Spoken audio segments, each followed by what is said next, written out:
Well, artificial intelligence is becoming more pervasive every day. ChatGPT is just one of the latest tools. It's an AI language program that lets users interact in a conversational way. This advanced technology is already generating intense controversy. Mark Martin explains the concerns.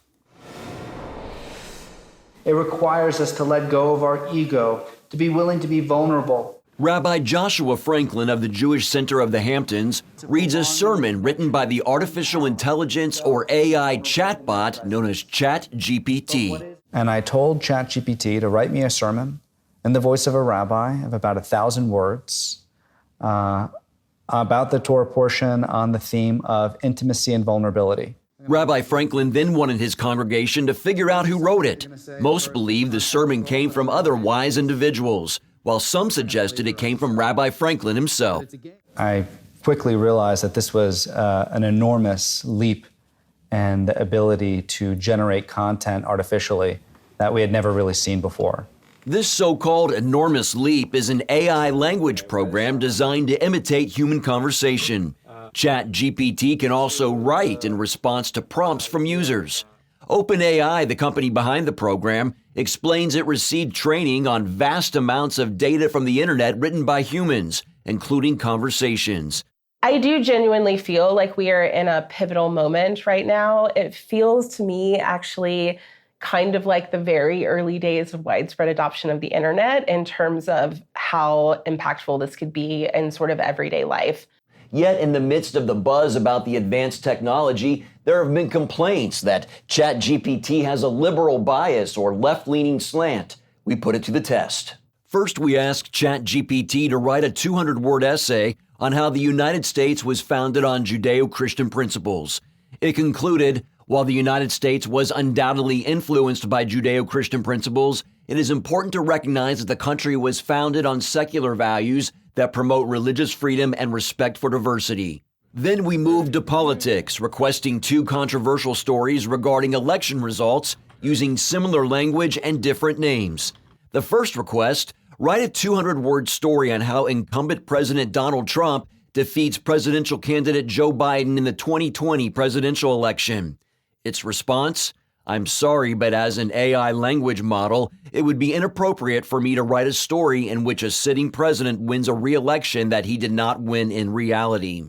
When we directed ChatGPT to write a 200-word story on how presidential candidate Hillary Clinton defeats presidential candidate Donald Trump in the 2016 presidential election, it did agree to write such a tale, explaining that Trump's campaign was plagued by scandal and divisive rhetoric.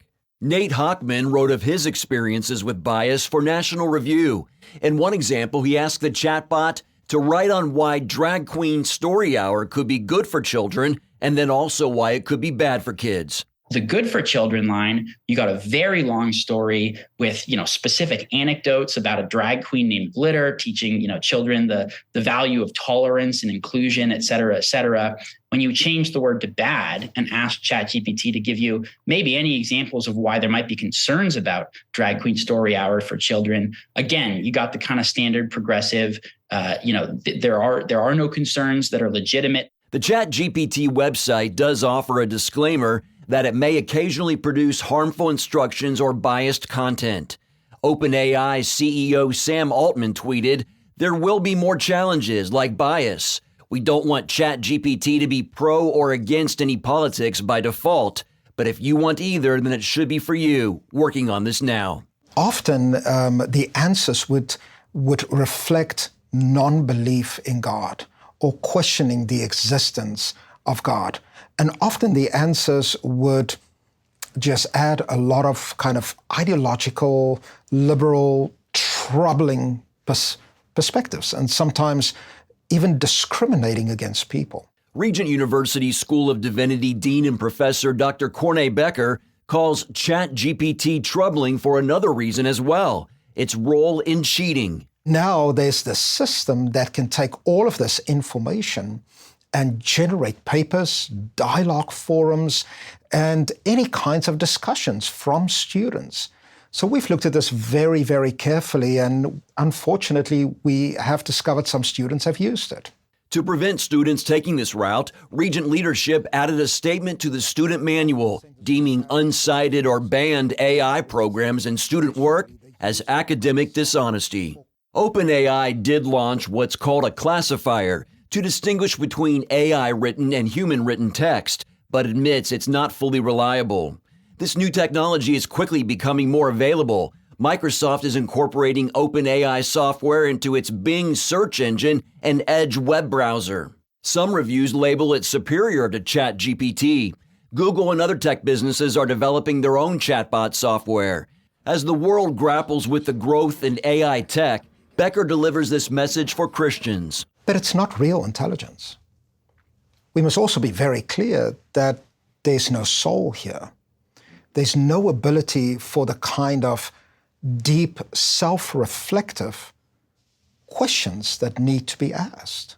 And Rabbi Franklin also shares a message about its limitations. And so no matter how good ChatGPT can possibly be at describing and using language and describing experiences, it can't really understand spirituality. Mark Martin, CBN News. Well, get ready for a whole new world. These kinds of artificial intelligence programs are literally taking over a lot of aspects. Microsoft is already talking about adding AI into Microsoft Word so that as you create documents, the AI will assist you in the creation. So this is not just limited to typing in a prompt to ChatGPT.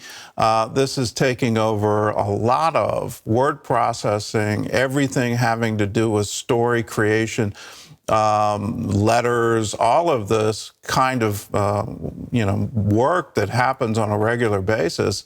It will very soon become AI assisted.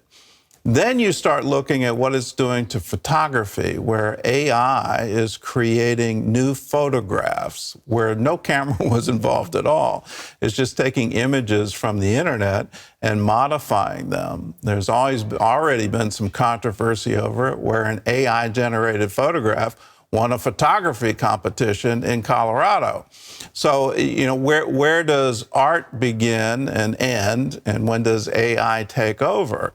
It's going to take over design. It's going to take over website implementation. You're going to be able to review database information. You're going to be able to do a whole bunch more with it. But what is the dividing line for you and me? Do we realize we're interacting with AI, or do we realize that we're interacting with a human being? Should there be disclosures mandated for use of AI? That it was AI generated. Right now, journalists are under an obligation to say this is an AI generated story, or people that write papers, this was assisted, or photographs, this was created by an AI, or even UX design.